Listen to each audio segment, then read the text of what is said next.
Welcome to the party. I'm Sam Ekstrom of Locked On Sports Minnesota. Today we question a man's back injury and ear infection and motives. We just question everything.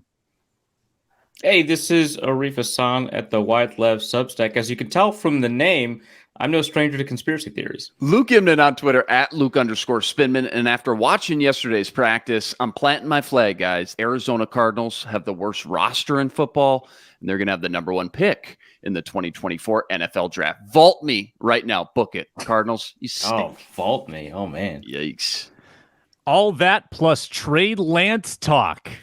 That'll make Arif happy on today's Minnesota Football Party. Locked On Sports Minnesota podcast. It's endless Minnesota Vikings talk with the diverse voices of your local experts. It's time for the Minnesota Football Party. Welcome in to the Minnesota Football Party on Locked On Sports Minnesota. Happy Thursday. I'm Sam Ekstrom. You met Luke Inman. You met Arif Hassan. We should have a Luke Braun sighting at some point, as well as Ron Johnson calling in from the Minnesota State Fair as that kicks off. Big Power Pack show today, where we get into the TJ Hockenson ongoing saga, which took its latest twist yesterday. Trey Lance is reportedly on the trade block. Will the Vikings make a move? And we've got the full Vikings-Cardinals joint practice report. I'll empty the notebook from that on today's show. We are free and available on YouTube. Subscribe at Locked On Sports Minnesota. We are free and available wherever you get your podcasts. I know everydayers like to tune in on the Sirius XM app once in a while as well. We appreciate you, and we appreciate all of you who are on YouTube as well. Luke Inman, Arif Hassan, good to see you both. I feel weird questioning a man's injuries, but I'm going to do that at some point later in the show with TJ Hockenson. But let's start with Vikings Cardinals. Luke, we were talking about this on Minnesota Sports Rankem. The Cardinals are not a good football team. Without Kyler Murray, that is a rough-looking outfit, and I thought they couldn't do anything yesterday at joint practices. You think they're the worst team in the NFL? Let's hear about it. Yeah, when you just go up and down the roster and look and compare and contrast against all 31 other teams, Sam, I did this last year with the Chicago Bears. I planted my flag. I told Reggie Wilson on the Superior Sports Talk show, this Bears team's going to be bottom three in the league. Sure enough, they ended up getting the number one overall pick. This Cardinals team, man, it's just top to bottom, lacking any real talent, let alone any depth. Obviously, you can start at the quarterback with Kyler Murray. Not only has he been somewhat up and down, I think that's safe to say, not a hot take there throughout his career, but now he's going to be hurt. He's going to come back. Is he going to be the same explosive self behind him? Colt McCoy, apparently, and you can fill us in. It doesn't sound like he looks that great so far during training camp and maybe specifically yesterday's practice. Fans could be calling for Clayton Tune by, week 3, week 4, something like that. But up and down the roster, man. And I thought they had a decent draft. They stockpiled for next year, but clearly year one, new regime, new head coach, multiple first-round picks next year. It just feels like, at least on paper right now, this is a team playing for 2024. Yeah, it was a miserable performance by the Cardinals offense yesterday. Colt McCoy does not look inspiring at all. And on my way to practice, I listened to Locked On Cardinals with Alex Clancy. Great host, great listen. And he is a firm advocate to start Clayton Tune in week 1. And why wouldn't you? You're not doing anything this year. If you can get something out of a 5th-round rookie, why not? Same round as Jaren Hall, by the way. I'm not sure who was taken first. But Arif Hassan, you, I think, have been on the record as saying the Rams might have the worst roster in the NFL. Is that your viewpoint, and where do you think the Cardinals rank? I think the Cardinals rank 31, so I'm not too far away. Yeah, 1 and 2, same division, no less. NFC West, real strong. Yeah. But yeah, I mean, it's the Rams have more rookies than any other team in the NFL by actually a somewhat substantial margin. They signed 21 undrafted free agents right after the draft. I don't know if they signed more since then. That's just who their roster is. They've got some actually fairly good undrafted free agent rookies. That's just, you throw a bunch of darts, you're going to hit a bullseye. But man, that one, like, yeah, they've got some stars. They've got an Aaron Donald. I don't know that the Cardinals have an Aaron Donald, but the rest of that roster, it's not replacement level, right? Like, there are players on the Cardinals that you could trade for, right? Isaiah Simmons just got traded, right? But you could trade for Josh Jones. That would make sense, right? He has played. He's looked all right. There are areas on the Cardinals roster where you're like, they're okay. I don't know if I could say that about the Rams. Like, it's just like your best case scenario is that everybody around Cooper Kupp is fine, like that your 5th round receiver can actually do something, and that Matthew Stafford is not going to be like what he was last year before he got hurt. The Cardinals, like, once Kyler gets healthy again, there's some explosive potential in a way that puts them just a little bit ahead, not a ton ahead. Just a little bit ahead. Again, though, 1 and 1A, I'm with you. I think the Rams are right there with them. I think when you look at these rosters, you start with the building blocks. Who are the core foundational pieces? For the Vikings, it's obviously guys like Danielle Hunter, Darisaw, JJ. You look at both these rosters, Cardinals have no building blocks. I mean, you hope some of these young draft picks are going to end up panning out. But outside of Kyler Murray, again, no building blocks. The Rams, you got the 3 studs, and one of them's a future Hall of Famer. But outside of that, you're right. Both these teams, man, in the same division, no less, I think bottom of the barrel for sure. Yeah, Vikings offense was not spectacular yesterday. They especially struggled in goal line drills and made Kirk Cousins say a naughty word. But they did have a number of explosives, a couple of them to Justin Jefferson downfield in double coverage, no less, hauling some passes in. Jalen Reagor caught a nice bomb. KJ Osborne caught a nice bomb. And they had some verticalness to their passing game. And wind wasn't an issue yesterday like it was against the Titans. The offenses really didn't have any reason to not play well, other than it was super duper hot, like 100 plus heat index. Say what? Good reason. I said that's a pretty good reason. Yeah. I would think. Yeah. I mean, yeah, it was kind of lethargic. I didn't know if the heat would make people crabby or just mellow. And the answer was mellow. The intensity was not there. And I think that happens when you face a bad roster. These guys aren't really feeling themselves for Arizona exactly. They're not established in the league in most areas. And I didn't think it was a very spirited practice. We'll see what today brings. I heard a whisper that the reason they didn't do special teams drills was maybe because Chris Boyd was angling to get into it with people. I can't confirm that, but Chris Boyd was trying to hack away at Aaron Dykes when Aaron Dykes was running in the open field trying to start something. I thought, yeah, that's the guy you want to go after. Aaron Dykes. That's exactly who to exact your revenge on.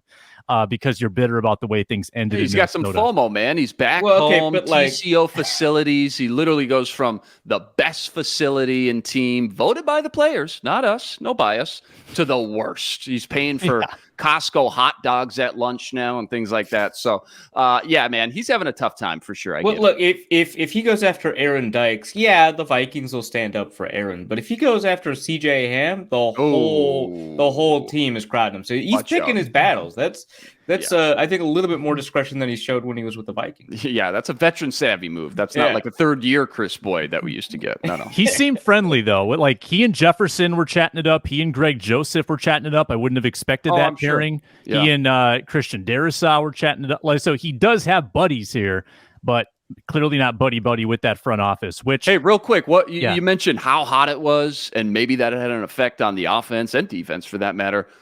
What's your guys' guess for the hottest recorded NFL game ever in history? What's the temperature for the hottest game in NFL history? What do you think? Just looked it up. Just Googled it. Hottest game in NFL history. So I assume it would be an outdoor game, right? Correct. Okay. You assume it would be an outdoor game? Well, it's just I got the heaters on in the dome. Well, I don't want Luke to be looking up outdoor temperatures for a dome stadium. I just wanted to make sure that he did that. Oh, got it. Okay. So I'm going to say... Well, actually, one of them... Okay, go ahead. I'm going to say 101 temperature. We don't know the heat index. I'm going to say it was Arizona when they were outdoors. 108. Tempe, Arizona, Sun Devil Stadium temperatures reached 105 degrees. That was in... Okay. All right, that doesn't say the date. But Arif's right. Listen to this. Arif was right. Great point. The game considered the hottest in NFL history was September 19th, 1971, meeting between New Orleans Saints and the Los Angeles Rams due to the heat radiating off the AstroTurf at Tulane Stadium. Temperature on the field was estimated to be 130 degrees. Oh, my God. Wow. Holy smokes. So I don't know what the heat index ended up reaching or getting up to yesterday, but $130, man. That's insane. It's rough. Again, and we talk about it all the time, the humidity plays such a huge factor here. Arizona, $105. Don't get me wrong. That's still insane. But that dry heat, man, is way different ball game than this humidity stuff. So I don't think there are a tremendous amount of talkers off of yesterday's joints, but I do want to pose this question because we've got some injuries now that are creeping up here into, regular season territory. Jalen Nailor is semi-back. He's doing individual work. Not doing full team yet. Brian Asamoah, same deal. Kene Nwangwu's been invisible for a couple weeks now, and I think that it seems like he's a little ways away. Which of those three injuries has been most damaging to that player's stock? Nwangwu, Nailor, Asamoah. Arif, what do you think? I think it's Nwangwu. I think all three make the roster, but I think Nwangwu had an opportunity to win that second team job. He was taking second team reps for all of spring and most of camp before he got hurt. And personally, I would have thought that in a fair competition, Chandler would beat him out, especially with the way he's played in the preseason thus far. But I think that we are really. I guess I disagree with some of the speculation that Asamoah has lost his spot to Ivan Pace. I don't think that's happening at all. I think that it's pretty clear that Asamoah is going to start. And then Nailor, he's just like locked in at receiver 4. I mean, just the Vikings were so happy with him. So that one I don't think is on that list. And I just don't think Asamoah lost his starting spot. So to me, it's Nwangwu. Yep, totally agree. Kene had the most to lose. He needed to be in there. He lost that huge opportunity both in training camp and the preseason games. And two, think about it too. Kene's from a different regime. He was drafted by Rick Spielman. Jalen Nailor, Brian Asamoah, year 2, but drafted by KOC, drafted by Kwesi. So a lot more, a bigger safety net there, I feel like, and a little bit more luxury as far as like feeling secure in your spot on the roster. And again, I think Arif's right. Jalen Nailor has kind of had this wide receiver 4 spot locked up for a while. Brian Asamoah, not just considered a starter, and I agree with you. I don't think Ivan Pace is officially trumped that starting spot at linebacker next to Jordan Hicks, but I think he's considered, when we think about the long-term plans, big picture, Vikings 2024 and 2025, Brian Asamoah is still a core foundational piece, I think, of the future. Yeah, I find it interesting how much doubt has been expressed in the running back room, other than Alexander Mattison. That's the guy they're solid with, but obviously not happy that Nwangwu's been injured and probably can't help that, but he hasn't been on the field. Ty Chandler had a nice first game, but KOC kind of hedged and put a little cold water on that. Dwayne McBride has not looked sharp and has been squarely the number 4, hasn't even competed for the number 2 job. Then they bring in Mike Davis, they bring in Kareem Hunt, they sign Abram Smith and Aaron Dykes. Like, there's just a lot of doubt there, and I think the injury to Kene Nwangwu was a big part of that, and he probably has gotten surpassed on that depth chart. So I think that you're right on the money there, but I'm starting to wonder about Asamoah losing the spot. Why? Because there have been a couple of days, like in walkthrough style, where Asamoah has been active and not with the ones, like where he was eligible to be on the field and was not. They had Pace in there, or at least in alternating fashion. So I'm questioning it. And KOC teased this. He said that Asamoah is not playing just to make the team. He's playing to contribute right away. Sub-package guy or a starter? I don't know. Luke and I were speculating, Arif, that it might make sense by the end of the year just to have a Pace Asamoah starting group, because Asamoah is the guy that beat out Hicks last year. So you're going to put him behind Hicks to start. And I mean, by the end of the year, I feel like they preferred Asamoah. That's what I'm trying to say. Yeah. What do you think about that pairing? I think that's very funny because they are like combined less than 12 feet tall, right? They're very tiny.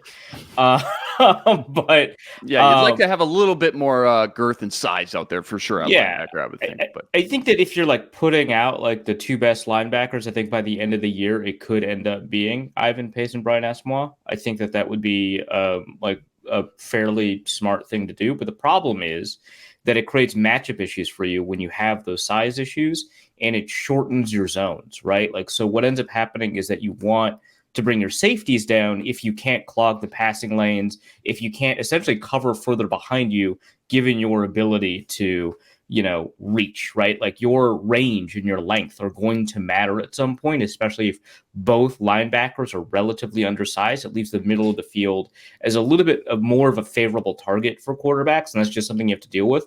But, if you've got a guy that's doing a better job generating tackles for loss, if you've got a guy that does a better job of keeping up with players, going down the seam and stuff like that, that's probably better. That's just something that you have to deal with, right? Like, now there's like a 6'5", 250-pound tight end you're matching up with, and if that guy can run a route, you're in like a little bit of trouble because you can't win the matchup. So you have to figure out a way around it. Maybe the big nickel package, maybe bringing a safety down.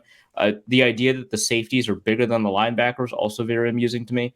But, having some response to those mismatches is going to be important. But I think it's generally a good idea. Yeah, I think you're going to see just a heavy rotation. I don't think it's so much black and white. This guy won the starting job. This guy's the backup. I think under Flores, you're going to see a lot of different sub packages going on. And I think, again, Flores is always going to just put the best 11 guys out on the field. Week to week game plans are going to dictate which guy you see more and which guy has the higher snap count, dependent on the opponent. Let me ask you guys this, and Arif, I don't know how much you saw, but how did Kene even look when he was out on the field this offseason? Whether OTAs, mini camp, training camp, the start of it anyways. How did he look? Because I've heard some notes here and there that, a big part of his game to win that RB2 is going to have to be in the passing game, both pass blocking, catching out of the backfield, his hands, route running. It didn't sound like he really was excelling in a lot of those areas, specifically just catching the ball. He was having a hard time. Any truth, or could you confirm that? I can confirm that catching the football has been an issue for him. Now, that probably equates to me seeing like 4 or 5 drops, over the last couple of years. I don't know what percentage of drops that is of targets he's received in practice. And again, I haven't been at every practice because a lot of them are closed. So we don't fully know that. But what we do know is that he was the number 2 back in the pecking order. Going into this training camp, they had him taking second team reps most of the time. The problem is that I think that was more a status based around his tenure being a third-year player than it was his talent, because we haven't seen him do a lot. It's not like he was an established player on the field. We've barely seen him get reps in NFL games other than preseason. So I think that he was easily knocked off that pedestal by Chandler once Chandler got that chance in the second preseason game and showed how well he could pass block. I don't know if the pass blocking thing is Kene's cup of tea. I just don't. But again, I think once he gets healthy, I think there's room for him to do something in this offense, but he might not be your number 2. And I think that's probably where it's headed. Arif, anything to add there? Yeah, it just, when we talked about him, I think in a show about a month ago, Luke and I both talked about, the slow eyes, right? That he has difficulty making decisions quickly enough to be an effective inside runner, right? And I think that if Ty Chandler showed the capacity to be effective at the inside running game, which, he obviously has the size, right? But if he shows the capacity to make decisions quickly, to, sort through the trash and get through his reads, that he would probably be, an ideal running back 2, maybe even an ideal running back 1, depending on how important explosiveness is to you. That Kene has probably got an uphill battle to climb in terms of his ability to be kind of in every situation type back. Obviously, you have to work with like pass protection, but the packages that Kene is on the field, it very much seems like the Vikings would want him to get to the outside. And if the other team knows that, I'm pretty confident they would, then that limits your ability to deploy those packages in a really effective way, right? For you to constantly, counter off of a jet sweep for Kene so that he can get to the outside. It's like, well, okay, we get what he's going to do, right? So I like his explosive potential. I just think that without, it's like when the Vikings used Cordero Patterson a lot by the end of that year, right? Was it 2014? It wasn't his rookie year, where at the end of the season, it was just like, oh, this is not working anymore. Like throwing a screen pass to Cordero Patterson and hoping he just kind of figures it out is just not working anymore. And I think it's going to be kind of like that, where people kind of get an understanding that we know what he's going to do when he gets the ball. So it's not going to go anywhere. Yeah. Yeah. You have to be versatile so that you're not a gimmick. Like when they tried to use Joe Webb, right? Like 6 times a game. That didn't work I either. think they screwed that up. They just screwed that poorly up. Deployed. Yeah. Poorly deployed. TJ Hockenson drama. Are we being lied to? That coming up after a word from Birddogs. It's a Birddogs day on Locked On Sports Minnesota. Let me tell you about my day with regard to Birddogs. So I wake up, put on some Birddogs pants. My basement runs like 62 degrees default. So I got to wear some pants, something that covers my ankles. Birddogs is great. They've got the liners that keep you warm, still breathable though. They hug the ankles, good slim fit. Drinking my hazelnut latte out of the Birddogs tumbler. After this, I'm going to go to joint practices. It's going to be super hot. I'm going to put on my Birddogs shorts, which give me a sculpted look. And people are going to do a double take, say, whoa, Ekstrom's here. Okay, hello. And I'm going to put on my white tech hat, keep the sun out of my eyes. You know where I got this? I went to birddogs.com/lockedon, placed an order for some Birddogs, got that white tech hat for free. That's the promotion right now. Birddogs.com/lockedon. Free white tech hat with your order. You want to look good? You want to have a better fitting pants or shorts than Lululemon? You want to have the anti-stink sweat wicking fabric? Get some Birddogs today. You won't want to take them off. I promise you. All right, we are partnered with SiriusXM, the SXM app. Find all the Locked On Sports Minnesota programming there as well. We thank you for tuning in today. We still have to talk Trey Lance, but I want to get into the TJ Hockenson saga after Arif Hassan blows our minds. Breaking news, the Minnesota Vikings have announced the following roster moves. Contract terminated. N'Keal Harry, wide receiver from Arizona State. Signed. Jake Gervais, safety from Iowa. You don't say. Gervais entered the NFL as an undrafted free agent with the Los Angeles Rams in 2019 and spent the last 4 seasons with the team. A key contributor on special teams, Gervais has seen action in 19 regular season games during his NFL tenure and has made 4 appearances in postseason matchups, including Los Angeles' 23-20 victory over the Cincinnati Bengals in Super Bowl LVI. Which, as we all know, is 56. Vikings are trying very hard to find special teams talent, it would seem. Tanner Vallejo, Jake Gervais, Aaron Dykes. I'm looking at this guy's special teams work. We're doing some live on-air research. Jake Gervais. And rest in peace, N'Keal Harry, by the way. It was a good run. Injury. I mean, and this wasn't a waived injured situation. This was a terminated situation. Terminated. Yep. Is that based on his status in the league that they can't waive injure him? Or I don't know how that all comes into play. Luke Braun joins us. Show in progress. Oh, good Lord. It looks like a mess. Yep. I mean, like more than usual. Yep. Whoa, you do it okay? Yeah. This is actually an intervention for you, Luke. Did you hear the breaking news? N'Keal Harry was never going to make the team, man. It's okay. Just on a crying bender. Let it go. Yeah. N'Keal Harry got cut. They signed some safety.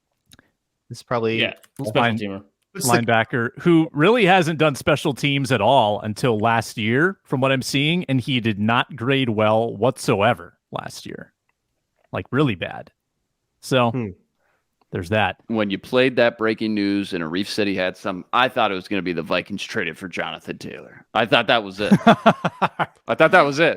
You Thursday. You think I would have introduced it like that? Knowing you, yeah. We haven't gone a Thursday without very minor breaking news interrupting the show, though. This is like exact time where they dump these things. Phenomenal. Yeah. So wait a minute. So if they wanted a safety and some special team, why didn't they just trade a 7th for Isaiah Simmons? So apparently the Giants they probably just want a guy for the last preseason game, right? Because Scene's hurt. Yeah, they don't want to play any of the starters. Like they've got Theo Jackson and Jay Ward. They just he's this like Vallejo they signed, and he didn't play a defensive snap. He just played special teams. He's prepping for the 3rd special teams game. Luke Braun coming in hot right out of the gate. TJ Hockenson plot thickens. It's very Weird. Looks like barely awake. He's like, what's going on? I know. Yeah. Who is TJ Hawkins? TJ, I certainly that didn't name. just wake up 5 minutes before, Not me. 20 minutes into the show. It's a little awkward on Twitter where you actually see some people expressing great compassion for this guy. They say, "Oh, back injuries. That's the absolute worst. I hope he's okay. I'm a little worried for his health." And then you get people in the comments saying, "No, you fool. It's contract related. There's no back He's injury." making it. And you know what? I'm right there. Do you have the tinfoil hat close by, Luke? Because I think, can you hand it to me through the screen? I Very need it. bad shape. I am right with him. Sleep on it. Well, he wears it all day, Yeah, when he's not on the Yeah, show. no, Gotta in this protect team- yourself from the. Yeah, I get it. I don't blame him. Yep. I'm kind of with the conspiracy theorists on this one. I've been skeptical the whole time, and it's hard not to be right now.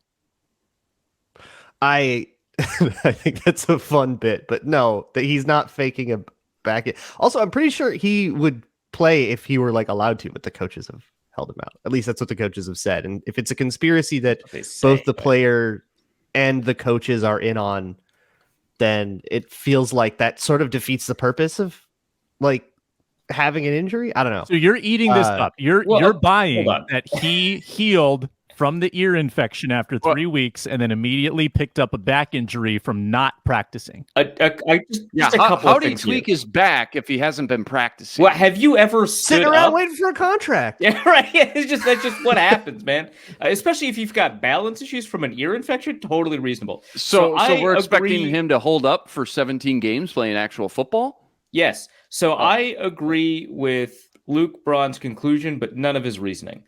I think that the idea that the coaches are in on it, they just have to they just tell you what the player says, because almost all injury, at least at this level, is self-reported stuff anyway. So it's not like the coaches could choose not to believe it, but they wouldn't say that they don't believe it, right?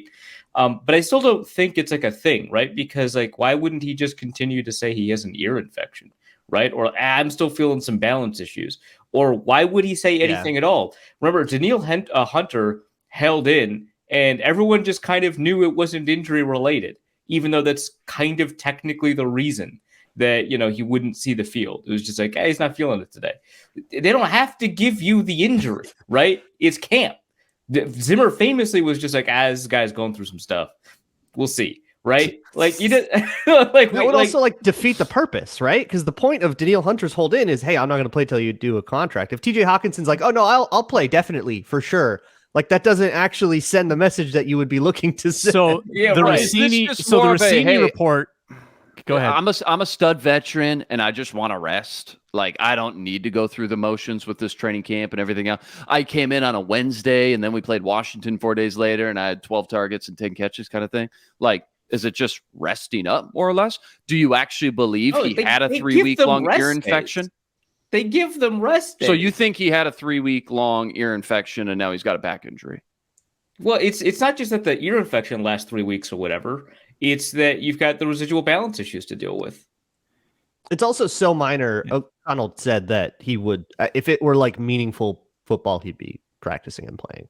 I feel like this level of detail on this injury likely tells us it's not fake. What we only have this level of detail because people won't stop bugging people about it because they think that this is some conspiracy. You know what's bizarre though? It just defies reason for me for a coach to say upon repeated questioning, for a coach to go into more detail instead of saying, I don't want to talk about injuries. He doesn't have to talk about injuries.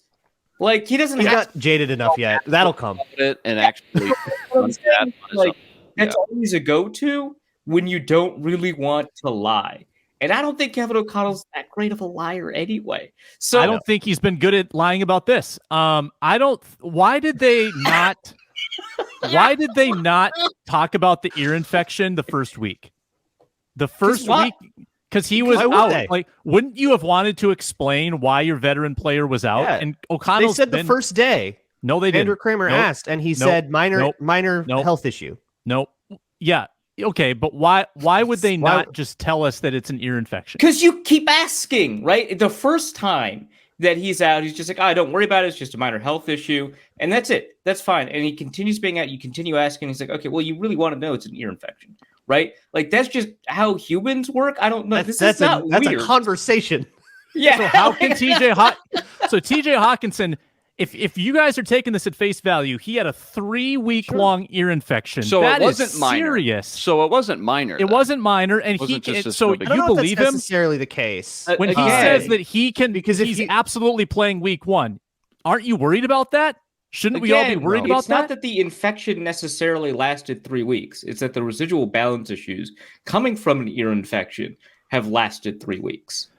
Right. Oh my goodness.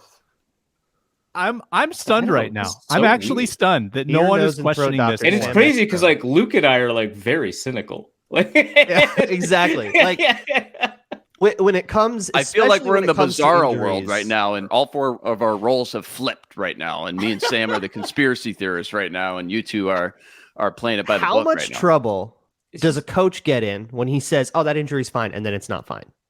That is something. I mean, that happened 3 years ago with Danielle Hunter, and we're still not over it. We still can't say the word tweak. yeah, we can't say the word tweak. Well, Kevin So if Kevin O'Connell's O'Connell is already saying, got "No, he's himself in fine." trouble for over-promising on the Jalen Naylor timeline, right? Like, he's been optimistic about these things. He's been Jalen Naylor is transparent no about these Danielle things. Hunter. I think he and TJ have been really, like, what's the word? Subversive? No. So if he's, Why not would they wanted to both talk be about in it. on it? Why would they both be in on it? that's what I'm saying. KOC has washed his hands because it's not KOC's negotiation. KOC is willing to give that line, He's and aiding maybe and that's the abetting. line he's been given. Like, maybe he's in good conscience doing it because this is not his negotiation. This is a front office negotiation. The front office needs to walk down to KOC and remind him of what his class position is. What's going on here? He's got an inside man. Well, okay, and to your point too, like just from the get-go, every time he's talking to reporters, he's always just the default is my goal is just to be ready for week 1. But that's been said for weeks now. So did he know? Did his he goal make change? peace weeks ago that okay, I'm going to be out for a couple Been weeks so now? long.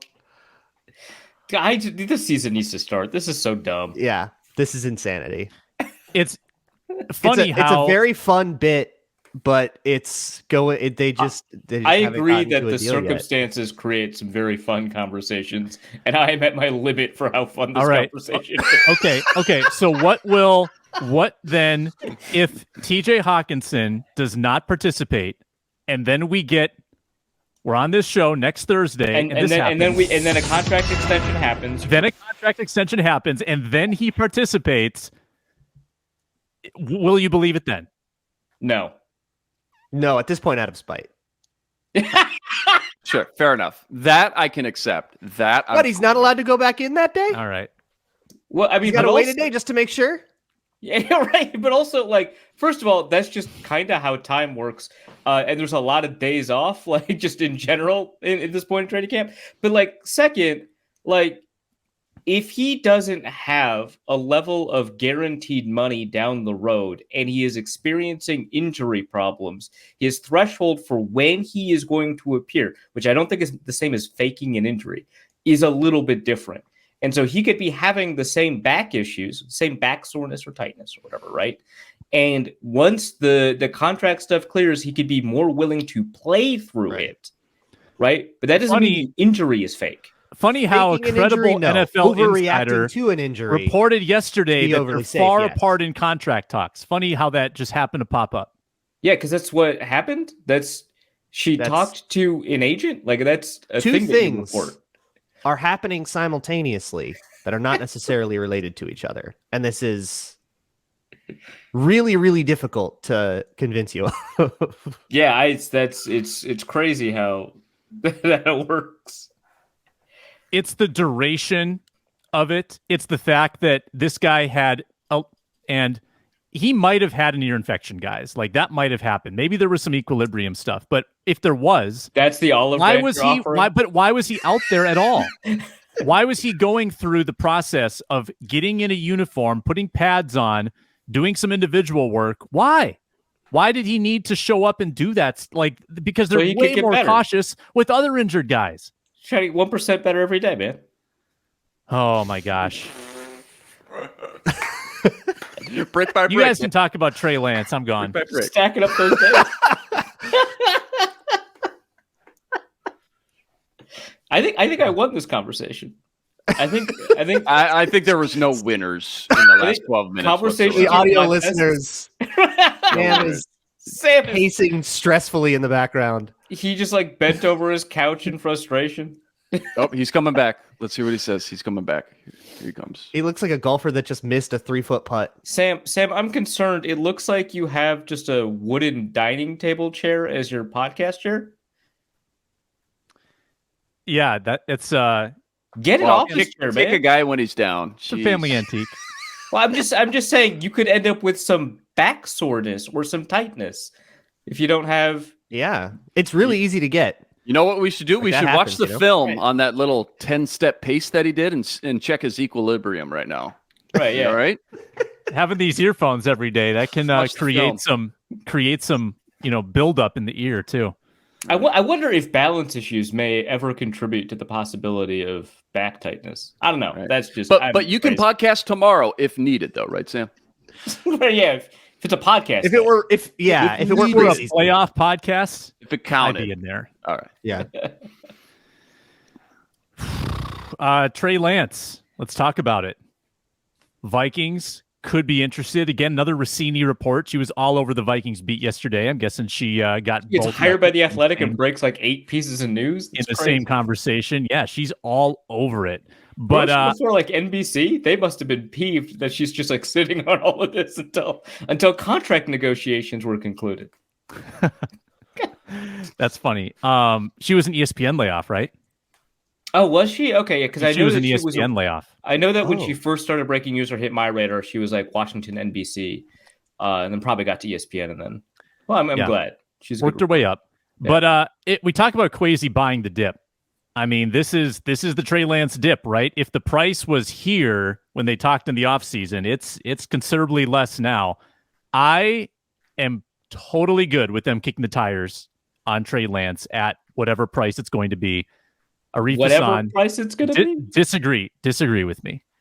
Okay, there is a price. I'd be comfortable with it. It is a quarterback, right? A quarterback with reasonable upside and not a lot of habits locked in because he just hasn't played football for very long.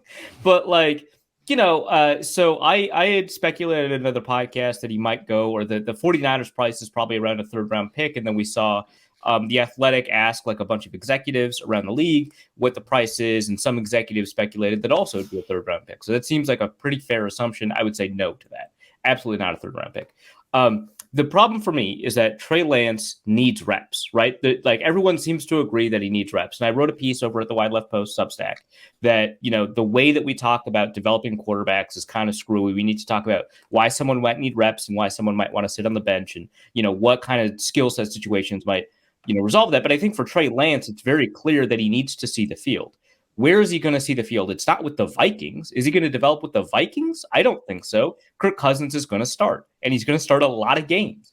Is he better than Jaren Hall? It pains me to say probably, at least today, right?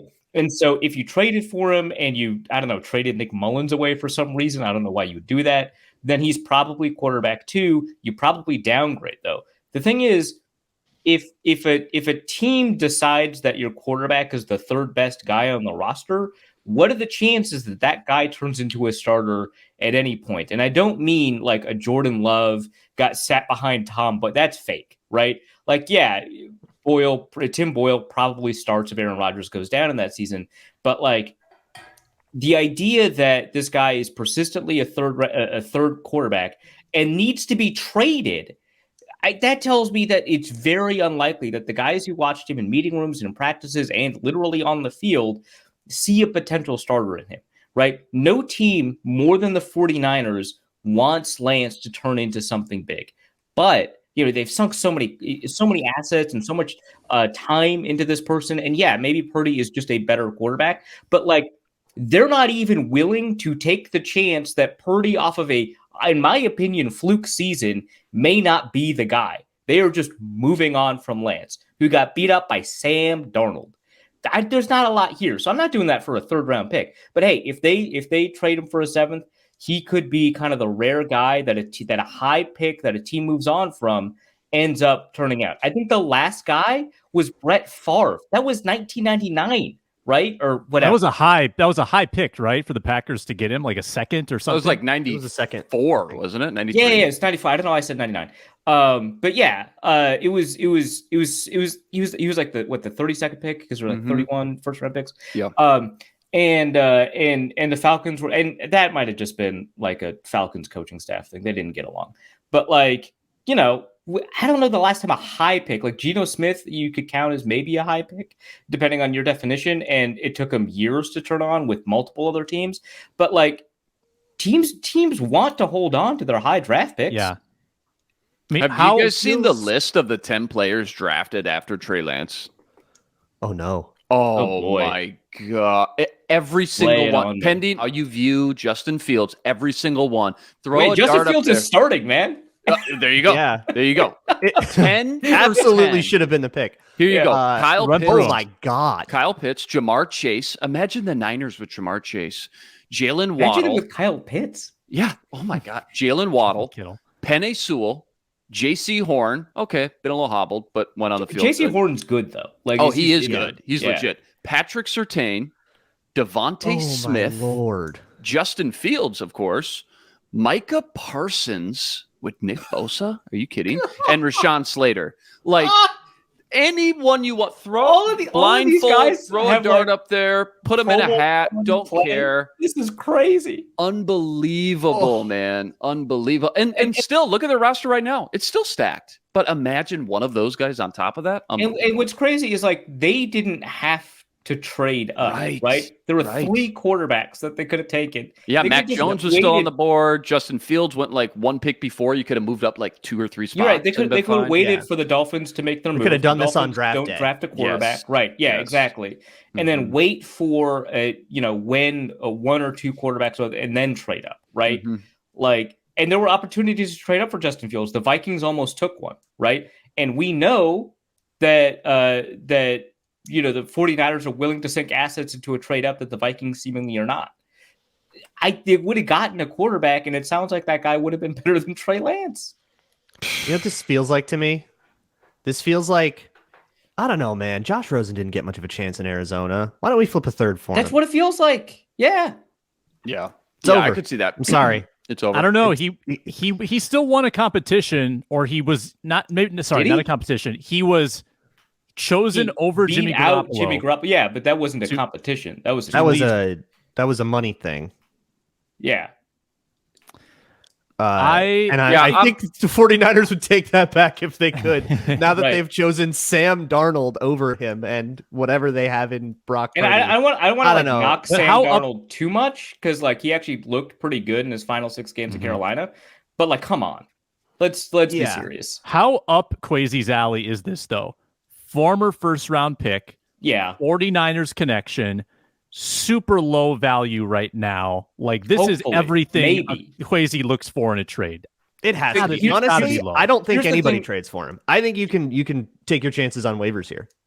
Well, so here's the thing about the 49ers. Or they're willing to waivers, so you don't have to pick up the contract. They'll hang on. They're willing to hang. We saw that with Jimmy. If they don't get the price that they want, they'll hang on. They'll just hang on. And that gives them a lot of credibility in negotiations, right? So if a team calls them and they say, hey, we're not going to take less than a 3rd round pick, and the team's like, look, we'll offer you a 5th. And if we don't offer you that, no one's offering you anything, you're going to cut him. He's going to hit waivers. We're going to sign him. And the 49ers can be like, you think we did that with Jimmy? No, we're not doing that. We're going to. You think we did that with Jimmy? We ain't doing that. Hey, forget about it. Hey, we didn't do that with Jimmy. If they want to do that, then fine. Voice is the best. But I have absolutely no interest in spending anything significant on a guy that we'll probably be talking about in 2-3 years as, hey, is that the worst bust ever? Hey, look at Geno Smith, man. Maybe you just need some time, man. Like that's the conversation we're gonna. He's gonna be on NFL Network's like top 10 show, and it's not the episode you want your team to be on. Right? Yeah, you don't want your name next to Tony Mandarich, right? Right. Bob Howard, the boss.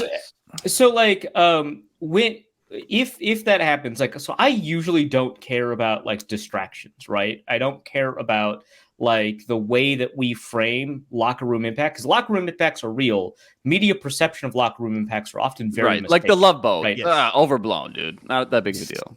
It was really fun to talk about the next morning, and then and normally I wouldn't bring this up, but I think Matthew Collar on Purple Insider, he mentioned like, that this actually could be a genuine distraction, and I think for a quarterback that has emphasized job security as one of his primary motivating factors in Kirk Cousins, I think that probably don't. I think that when Kirk Cousins' sole motivating factor in his life has been to be the guy and to have people believe in him, probably don't. Krauser flung out on Twitter a pretty good trade scenario, something like Trey Lance for DJ Wanham and like a late day 3. I saw that. Yeah, because you got the depth at edge. Yeah, because Albright was Andre Carter, Patrick Albright Jones. was like for a pass rusher and change or whatever. Yeah. Maybe obviously it I'm not offsets a huge the Wanham money guy. at the very least. It offsets the money. You're right. For most of the money. Yep. So what do you do? If they do make practice squad, like what happens with who's your third and fourth quarterback? Yeah, if they do swing the deal, it probably marks the end of Jaron Hall on the roster, maybe the practice squad, and then you've got a bunch of quarterbacks. I don't think Jaron Hall is disappointed at all. He's not like good right now, but he's not. No. And so here's the way it seems like it played out to me with the way that like Rappaport tweeted and stuff. It sounds like they talked before the draft, right? And that fell through for whatever reason. And then the Vikings took a Devy quarterback. Before we had any clarity on the Kirk Cousins thing, by the way, like this is they talked before they had clarity on Kirk Cousins, or that Trey Lance was going to lose this competition, right? And now things have changed, right? They've drafted a Devy quarterback. He's lost a battle to Sam Darnold, and that has been announced officially. This is not, we're not speculating here. Yeah. They've been like, we like this guy better. But by the way, how many teams announce who their quarterback 2 is? That's crazy. Yeah. When actively trying to get value for the other fire. Guy. We're holding a press conference. Whoopsie. Yeah. But I don't know. It feels like, you guys drafted someone. Okay, this is kind of over. And then maybe the 49ers can call back and say, hey, any interest in this still or nah or whatever? Remember when we talked when you still like this guy? Yeah. Remember when we still liked this? We were still telling you we liked this guy. Well, now we don't. Do you want to trade a 3rd round pick for him? Now we don't. Yeah. Okay. So Lance has thrown like what 300 passes in his life. Like this is so difficult, man. Maybe that is unfair. So I make the joke about him being a safety all the time because that's what PJ Fleck recruited him as.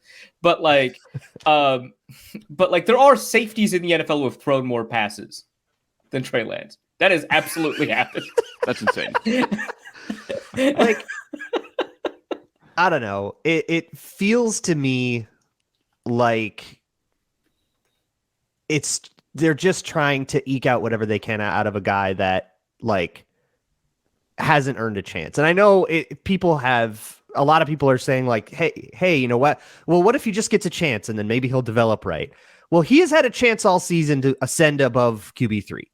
And he couldn't do that. This is if you want to take on this developmental project, this is a developmental project that spans several years.